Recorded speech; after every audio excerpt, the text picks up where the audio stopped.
Trey, you're down in Atlanta now, and the Hawks have had a resurgence. I found out the hard way that Trae Young is for real. What's the vibe like in the city? I know the city shuts down when the United play. I know everybody's obviously geeked up on football down in that part of the country. But as far as the Hawks go and where they sit in the city, what's it been like being in Atlanta and seeing this run they're going on?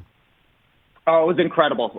We were down at, we call it the Fortress, State Farm Arena for normal people down here, and it was sold out for every game in the playoffs. And that's similar to how it was back in 2015 when the Hawks were a 60-win team, but that had not been the case in the years in between. But to see them get even into the playoffs was impressive. With the way the season started, they made the coaching change halfway through, and that really got the team unified and pointing the right direction. Then, unfortunately for you, Ben, Trae Young made even a bigger jump in the playoffs going into that first game when he became the NBA's most likable villain, hitting the floater, shushing the crowd, putting his finger very high up on his nose.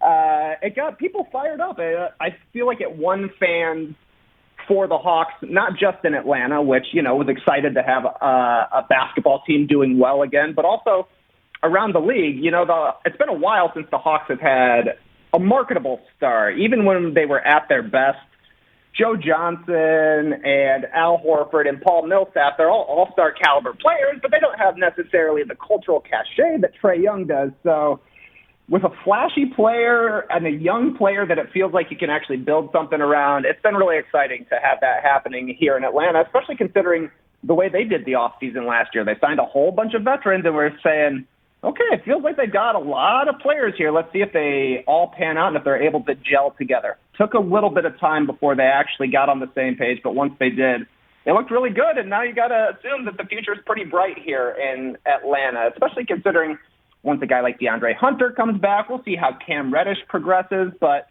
having that superstar in Trae Young, that's a huge first building block. Hey, you watched all the way to the end. Thanks for that. Watch more right here.